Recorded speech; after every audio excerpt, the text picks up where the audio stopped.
볼륨 약간만 올려주세요. 조금만 올려주실래요? 네.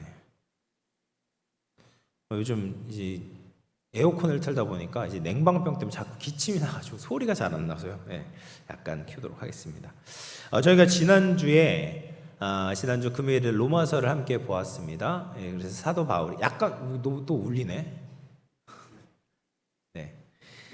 그래서 이제 복음을 전하는 바울에 대해서 살펴보았는데요. 복음은 로마 교회 성도들을 경고하게 하기 때문에 복음을 전했고요. 그리고 복음은 구원을 주시는 하나님의 능력이기 때문에 바울이 전했다. 그리고 믿음으로 믿음에 이르게 하는 능력이 있기 때문에 로마 교회 성도들의 믿음뿐 아니라 사도 바울의 믿음을 위해서도 사도 바울은 할 수 있는 대로 힘을 다해서 복음을 전했다라고 말씀을 드렸습니다. 근데 사도 바울이 이렇게 복음을 전하고 있는데, 로마 교회에 지금 복음을 전하고 있는데 그 전하는 것이 헛되지 않기 위해서 중요한 전제 조건이 있었어요. 그것은 바로 자신이 복음이 필요한 존재다라는 것을 절절하게 느껴야지만이 복음을 받아들일 수 있다라는 거예요.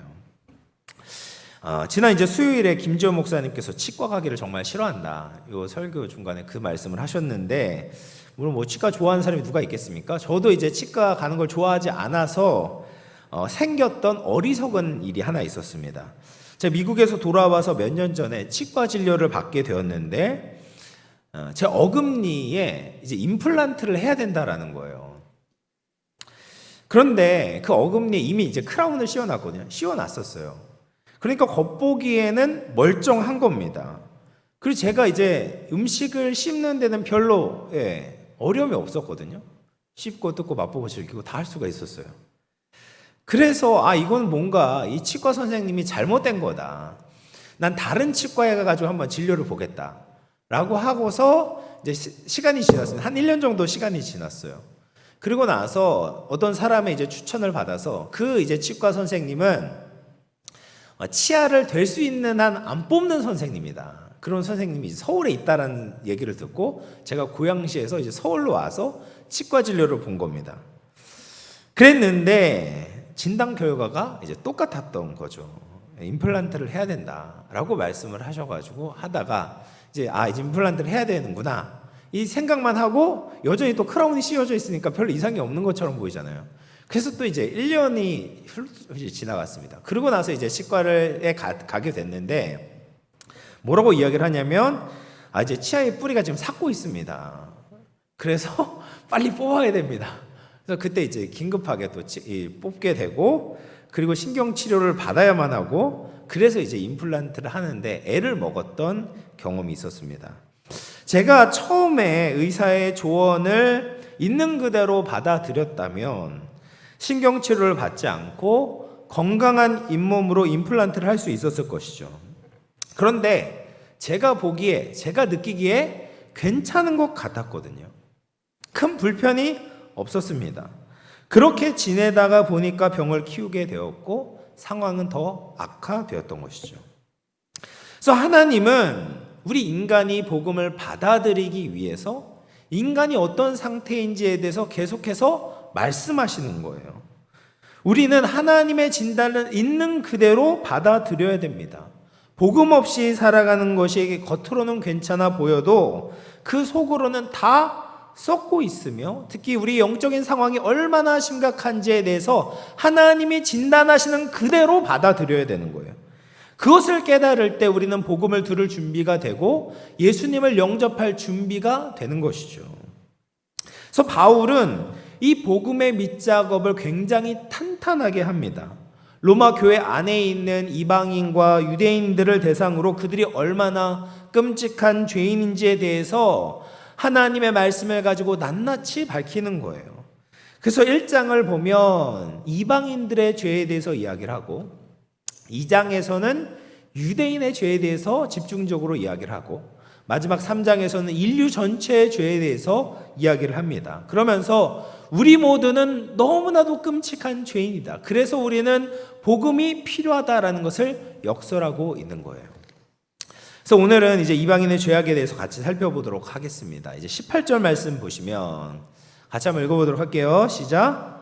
하나님의 진노가 불의로 진리로 만든 사람들의 모든 경건하지 않음과 불의에 대하여 하늘로부터 나타나나니. 그래서 18절을 보면 먼저 하나님의 진노가 나타난다라고 합니다. 여러분, 우리가 하나님을 떠올리면 가장 먼저 이제 사랑이 떠올리지 않습니까?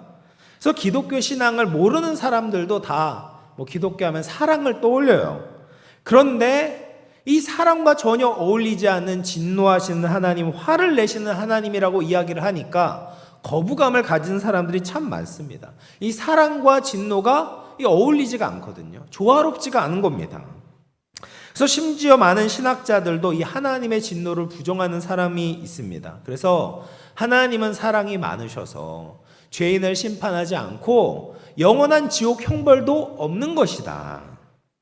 하나님의 진노와 지옥은 그냥 있는 것이 아니라 사람들에게 경고를 주기 위해서 하는 일종의 쇼맨십과 같은 것이다 라고 이야기하는 신학자도 있습니다. 물론 인간적인 생각으로는 그렇게 하면은 편하죠. 뭐 믿던 안 믿던, 죽어가든 안 죽던, 뭐 내 상관하지 않아도, 복음 안 전해도 상관없잖아요. 그런데 그렇게 단순하게 받아들일 수가 없어요. 성경을 보면 여러분 심판에 대해서 얼마나 많이 말씀을 하십니까? 하나님도 심판하시잖아요. 구약 성경에서도 심판하시고 이스라엘도 심판하시고 그리고 열방을 향해서 심판을 예언하시고 심판을 이루십니다. 그리고 예수님도 얼마나 많이 심판에 대해서 말씀을 하십니까? 근데 그렇게 많은 말씀이 있는데 그것을 다 거짓이다, 그냥 단순히 사람들에게 경고를 주기 위한 쇼맨십이다라고 이야기를 하면 무엇을 우리가 믿을 수가 있겠습니까? 그러니까 그렇게 단순하게 생각해서는 안 되는 거예요. 하나님은 정확하게 이 심판에 대해서 말씀하시고 그 심판을 이루시는 분입니다. 물론 사람이 내는 이 화와는 하나님께서 내시는 이 진노와는 차원이 다르죠. 질적으로 다릅니다. 사람은 대부분 화를 내는 이유와 그 원인이 공정하지 않거든요. 그래서 자기의 기준에 있어서 그 기준이 모자라게 되면 화를 내거나 또 내가 원하는 대로 나를 대우해 주지 않는다라고 느껴지면 화를 내기가 쉬운 겁니다. 그리고 그 화를 내는 대상도 정해져 있잖아요. 자기보다 강한 사람에게는 화를 내지 못하죠. 나보다 약한 사람, 화를 낼 만한 사람에게 우리는 걸리기만 하면 화를 쏟아 붓는 거예요. 이것이 우리들의 모습입니다. 근데 하나님은 정확하게 그리고 공정하고 공의롭게 하나님의 진노를 죄악에 대해서, 죄인에 대해서만 부으시는 분입니다. 이 하나님의 죄에 대한 진노는 하나님이 거룩하시기 때문에 나오는 자연스러운 반응인 거예요. 그래서 18절을 보면 하나님의 진노가 누구에게 부어지는가라고 이야기를 하냐면 불의로 진리를 막는 사람들에게 하나님의 진노가 하늘로부터 나타난다라고 말씀을 하십니다. 죄를 짓는데요, 여러분, 이 죄의 그 속성이 뭐냐면 고의적으로 진리를 거부하고 대적하는 거예요. 공산주의 국가를 보면 지금도 기독교에 대한 핍박이 얼마나 심각한지 모릅니다. 지난 주 중에도 제가 이제 기사를 봤는데 지금 공산주의 국가에서 기독교를 굉장히 심하게 핍박하고 있다라는 이제 기사를 보았습니다. 성경만 가지고 있어도 그 사람이 감옥에 갇히거나 처형을 당하기도 한다라는 거예요. 그럼 왜 이렇게 공산주의 국가가 기독교를 탄압하고 핍박을 하겠습니까?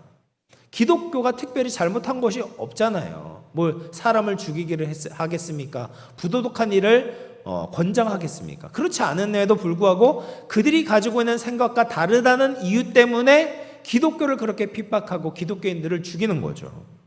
근데 공산주의만 그런 것이 아니에요. 우리나라에도 그런 사람들이 참 많이 있습니다. 진리를 조롱하고 비웃고 다른 사람들이 진리에 가까이 가지 못하도록 만드는 사람들이 많은 거예요. 그래서 교과 과정을 보면 하나님의 진리를 거스르는 이야기들이 참 많이 있습니다. 진화론에 있어서 진화론과 관련된 이야기만 실어놓고 이 아이들이 창조에 대해서 생각해 볼 수 있는 기회조차도 빼앗고 있어요.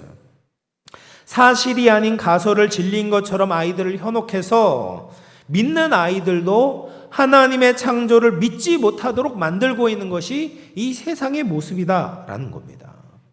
그러면 이 세상이 그런 이유가 무엇이냐? 19절 말씀을 보시면요. 이는 하나님을 알만한 것이 그들 속에 보임이라 하나님께서 이를 그들에게 보이셨느니라 라고 이야기를 합니다.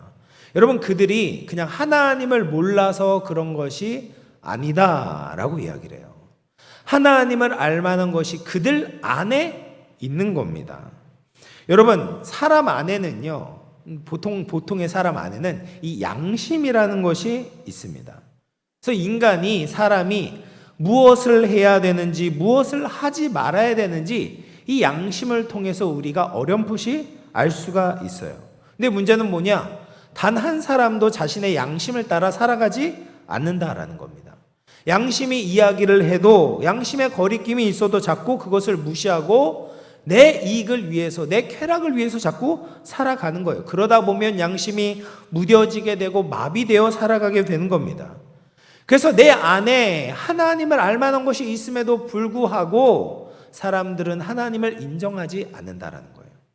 인간 안에는 양심이란 것이 있어서 하나님을 알만한데 인간 밖에는 또 무엇이 있는가? 20절 말씀을 보시면 창세로부터 그의 보이지 않는 것들 곧 그의 영원하신 능력과 신성이 그가 만드신 만물에 분명히 보여 알려졌다라고 이야기를 합니다.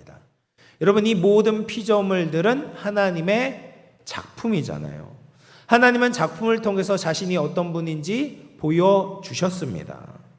여러분, 모든 작품, 인간이 만든 모든 작품 안에는 그 작품을 만든 작가의 손길이 다 있잖아요. 작가의 생각이 담겨져 있고요. 작가의 성격이 담겨져 있고 작가의 성품이 나타나게 되어 있습니다. 그래서 음악과 미술과 영화 이런 작품을 통해서 그 작가가 어떤 사람인지에 대해서 우리가 희미하게나마 알 수가 있는 거죠. 그래서 피조물들도 하나님의 영원하신 능력과 신성을 반영하고 있어요. 그래서 자연을 보면 이 광활하고 압도적인 풍경을 통해서 하나님이 어떤 분이신지 우리가 느낄 수 있는 거죠. 아, 하나님은 정말 크신 분이구나.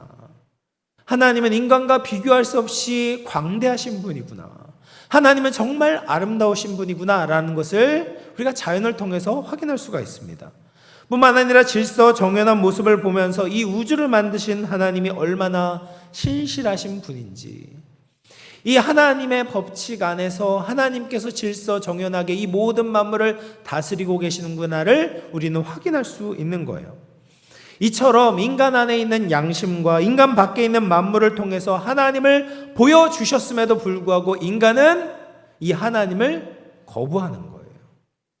21절 말씀 보시면 하나님을 알되 하나님을 영화롭게도 아니하며 감사하지도 않고 오히려 그 생각이 허망하여지고 미련한 마음이 어두워졌다라고 이야기를 합니다. 하나님을 알았잖아요.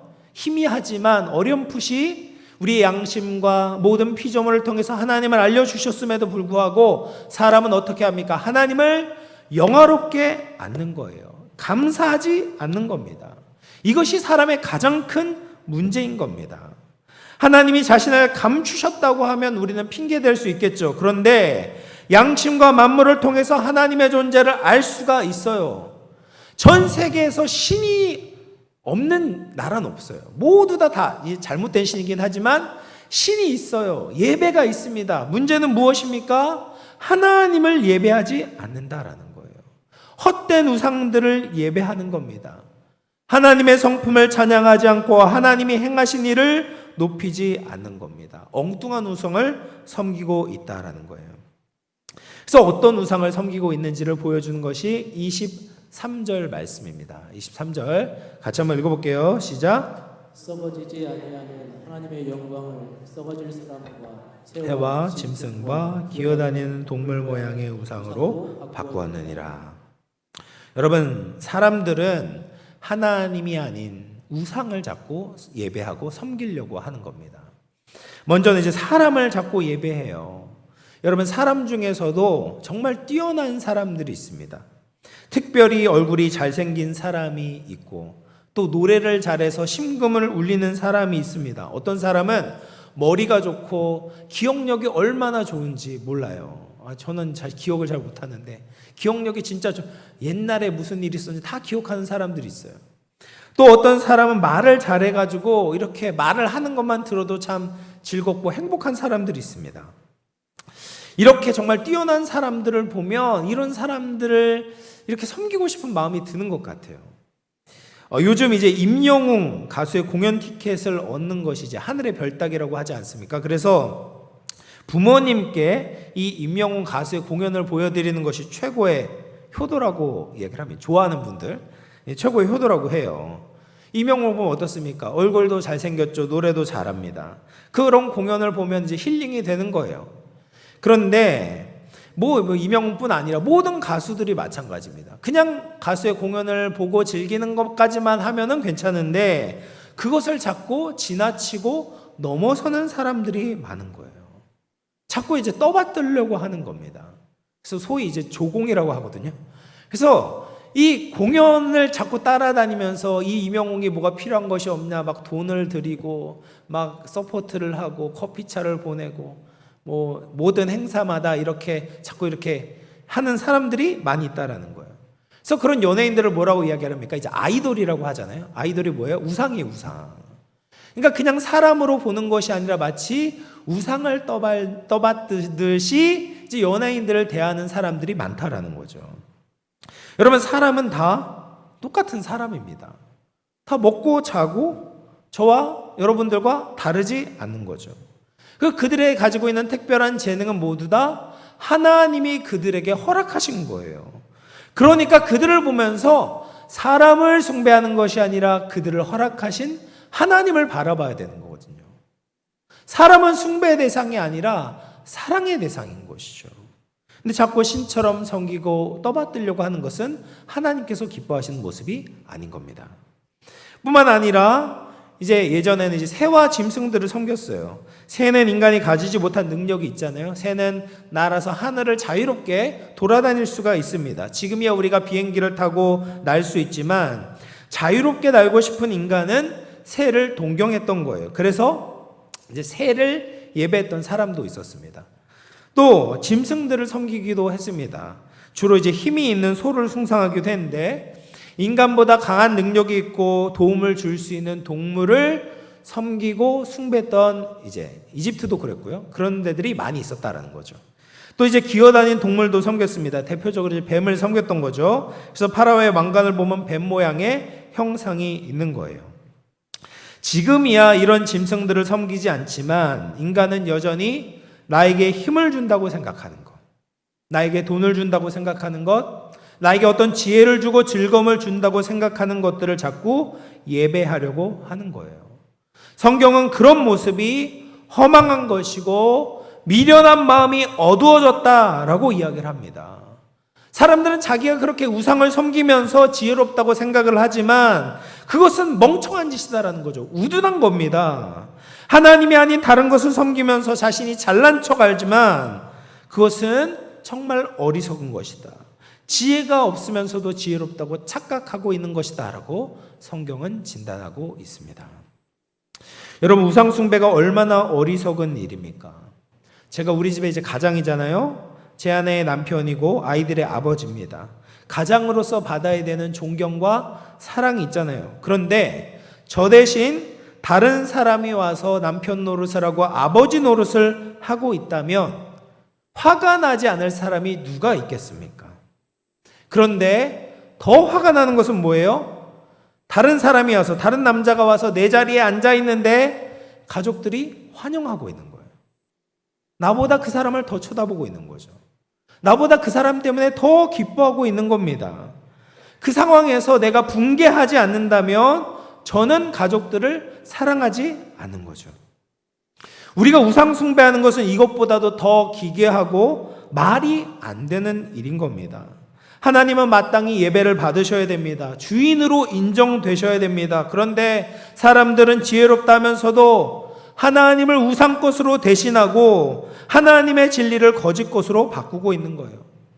이런 있을 수 없는 일들이 주류가 되고 대세를 이루고 있는 겁니다. 이런 불경건에 대해서 하나님의 진노가 임하지 않는 것이 이상한 일이다라는 거죠. 그리고 그렇게 하나님을 예배하지 않는 사람들, 하나님의 진리를 버리고 거짓을 취한 세상은 당연히 도덕적으로 타락하고 문란할 수밖에 없습니다. 26절 말씀 같이 한번 읽어볼게요. 시작. 이 때문에 하나님께서 그들을 부끄러운 욕심에 내버려 두셨으니 곧 그들의 여자들도 순리대로 쓸 것을 바꾸어 영리로 쓰며. 여기 보면 26절 뭐를 이야기합니까? 여성 간의 동성애, 그리고 27절은 남성 간의 동성애에 대해서 이야기를 합니다. 여러분, 사람들의 부도덕이 가장 분명하게 드러나는 영역 중에 하나가 바로 이 성적인 영역입니다. 특별히 동성애에 대해서 이야기를 해요. 우리가 지난주에도 우리가 기도를 했던 것처럼 이 동성 간에 함께 동거하는 사람의 피부양자로서의 이제 의료보험을 인정해주는 판결이 나오지 않았습니까? 그러면서 지금 뭐 하여튼 거룩한 방파제니 이 교단적으로도 뭐 이렇게 뭐 신문상으로나마 이것이 잘못됐다라는 것을 이제 항변하고 있거든요. 그런데 어떤 분들이 이렇게 이야기를 합니다. 왜 동성애에 대해서만 그렇게 예민하게 구냐? 동성애만 죄냐? 너희들이 가지고 있는 이 탐욕과 욕심에 대해서는 왜 이야기를 하지 않냐? 그런 식으로 이야기를 하는 분들이 있어요. 당연히 우리가 가지고 있는 죄에 대해서도 우리가 늘 민감하게 생각을 해야 됩니다. 그럼에도 불구하고 이 동성애가 왜 중요한 죄냐면 이 동성애야말로 우리의 부도덕을 판가름할 수 있는 굉장히 중요한 기준이 되기 때문에 그래요. 동성애는 여러분 굉장히 큰 죄 중에 하나입니다. 10계명을 보면요, 살인하지 말라라는, 제가 이제 6계명이잖아요. 살인하지 말라 다음에 뭐예요? 간음하지 말라예요. 그러니까 살인 다음에 중요한 죄가 뭐냐면 이 결혼 제도를 깨트리는 성적인 범죄에 대해서 하나님께서 중요하게 여기신다라고 말씀하고 계시는 겁니다.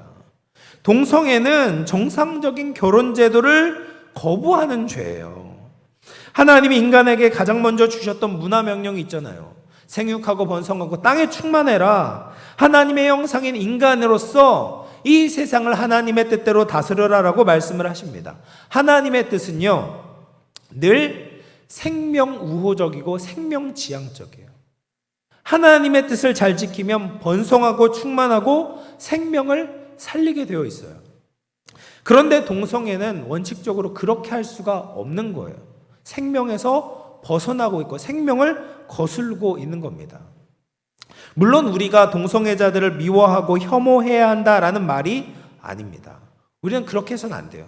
그들도 안아줘야 되고, 뭐 개인적으로 만날 일이 있을지 모르겠지만 만난다면 전 친구가 될 의향도 있어요. 그들을 사랑해 줘야 돼요. 그런데 동성애를 그냥 성적 취향이라고 아이들에게 가르치고 동성혼을 합법화시키는 것은 다른 문제인 거죠. 그렇게 되면 성적 정체성을 확립하지 않는 어린 아이들과 청소년들이 자꾸 혼란을 가지게 되는 거예요. 이 건강한 가정에 대한 그림이 깨지게 되는 겁니다. 그러면 하나님의 진리를 거스르는 것을 옳다라고 인정하는 거예요. 그것은 완전히 다른 문제인 거예요. 그러니까 교만이 죄가 아니다라고 말하는 것과 똑같은 거예요. 살인이 죄가 아니다라고 말하는 것과 별반 다르지가 않은 겁니다. 그래서 우리가 뭐 잘못한 죄인들에 대해서는 우리가 안아줄 수 있지만 죄는 죄라고 지적하는 것이 하나님이 원하시는 거예요. 그리고 이제 뿐만 아니라 이제 29절부터는 사람들 사이에 나타나는 이제 많은 불의한 항목들에 대해서 열거를 합니다. 쭉 열거를 하고요. 그리고 마지막을 보면 이 이방인들의 죄, 우리의 죄악이 얼마나 악한지에 대해서 이야기를 합니다. 32절 말씀을 보면 그들이 이 같은 일을 행하는 자는 사형에 해당한다고 하나님의 정하심을 알고도 자기들만 행할 뿐 아니라 또한 그런 일을 행하는 자들을 옳다 하느니라. 이것이 악한 자들의 속성입니다. 악한 사람들은 자기만 행하는 것이 아니라 다른 사람에게도 적극적으로 악하게 살려고 권면을 하는 거예요. 죄를 죄라고 말하면 싫어하는 겁니다. 그리고 그 죄라고 이야기하는 말을 하는 사람이 말을 못하게 만드는 거예요. 그리고 함께 죄를 짓는 사람들이 동맹을 맺고 연합을 이루어서 그런 소리를 하는 사람들의 입을 막아버리는 거예요. 그래서 진리가 불의처럼 여겨지고 불의가 진리인 것처럼 활개를 치는 세상을 만드는 것이 그들의 목적인 거예요. 이런 불의가 있는데 어떻게 하나님의 진노가 임하지 않을 수가 있냐라고 말씀을 하시는 거예요. 여러분, 이 하나님의 진노가 그러면 인간에게 어떻게 임하는가? 미래적으로 보면 예수님이 재림하실 때 최후 심판 때에 하나님의 진노가 임하게 될 거예요. 그래서 죄인으로 인정받은 사람들은 지옥의 영원한 저주와 형벌과 심판을 받게 될 겁니다. 그런데 이 하나님의 진노와 심판이 미래만 있는 것이 아니라 지금 현재도 나타나고 있습니다. 그래서 24절, 26절, 28절 말씀을 보면 똑같이 반복되는 동사가 있어요. 내버려 두시다라는 동사입니다. 버려 두신다라는 거예요. 하나님의 진노가 내버려 두심의 형태로 나타나고 있는 겁니다. 우리는 전쟁이 일어나거나 가난해지거나 병이 나는 것을 하나님의 진노라고 생각합니다. 물론 그런 식으로도 하나님의 진노가 나타날 수 있어요. 그런데 그런 일을 당하게 되면 우리는 하나님께 가까이 나아갈 수 있는 가능성이 생기게 돼요. 사람이 힘들면요, 이 교회를 찾게 되잖아요. 조금 다른 것을 의지해 보려는 마음이 생기잖아요. 근데 정말 무서운 진노는 뭐냐? 잘못된 길을 가는데 그냥 내버려 두는 거예요. 마음의 정욕대로 더러움에 내버려 두고 부끄러운 욕심대로 행하도록 내버려 두고 상실한 마음대로 내버려 두시는 겁니다. 이것이 진짜 무서운 하나님의 진노입니다. 이렇게 되면 자신이 잘못해도 잘못된 것을 알지 못하는 거예요. 아무 일도 일어나지 않는 것이 축복이 아니라 오히려 저주가 된다. 그것은 하나님의 진노인 것입니다. 여러분, 로마서 1장에 나오는 이런 불의들은 과거에 존재했던 어떤 미개한 나라의 이야기가 아닙니다. 이것이 우리의 실상이고 우리의 현실입니다. 2024년 대한민국을 비롯한 전 세계에 일어나고 있는 현실인 것이죠. 대부분의 사람들이 하나님께 관심이 없습니다. 진리를 추구하지 않습니다. 모두 이 땅에 고개를 쳐박고 살아가고 있습니다. 자신의 생각을 앞세우며 살아갑니다. 그러면서도 자기가 잘 살고 있다고 착각하고 있어요. 아무리 사람들이 옳다고 해도 하나님이 아니라고 하면 아닌 겁니다. 내가 성공하고 나는 평안하고 특별한 어려움이 없다고 해도 하나님을 떠난 상태, 하나님을 예배하지 않는 그 상태가 멸망길에 들어서고 있다는 거예요. 그러므로 우리는 복음이 필요합니다. 예수님이 필요한 거예요. 이런 상황에서 나를 건져주시고 진리의 빛을 비춰주시는 성령님이 필요한 겁니다. 그래서 우리는 절대로 예수님을 떠나서는 안 됩니다. 영원히 찬송을 받으실 하나님께 전심으로 예배드리는 것만이 우리를 어둠과 사망에서 벗어나 하나님께로 인도하는 유일한 길이 되는 것입니다. 사랑하는 성도 여러분, 이제 말씀을 마치겠습니다. 오늘 말씀은 참 절망적인 것처럼 보여요. 그런데 우리가 어떤 상태인지 정확하게 진단해야 합니다. 내가 얼마나 어두운지 알 때 조금의 빛도 분명하게 감지하고 붙잡게 되는 거예요. 나에게 조금의 가능성도 없다는 것을 철저히 알면 알수록 예수님을 절대 놓치지 않는 겁니다. 이 악하고 음란한 세상 속에서 영원하신 예수님을 믿음으로 살아가시기를 축복합니다. 소망 없던 우리에게 구원의 은혜를 베푸셔서 불의한 자에서 의인으로 삼아주신 하나님께 감사를 드립시다. 그리고 다른 우상을 제거하면서 우리의 예배를 받으셔야 되는 유일하신 하나님만을 기뻐하며 거룩하게 살아갈 수 있는 저와 여러분 될 수 있기를 주님의 이름으로 축원을 드리겠습니다.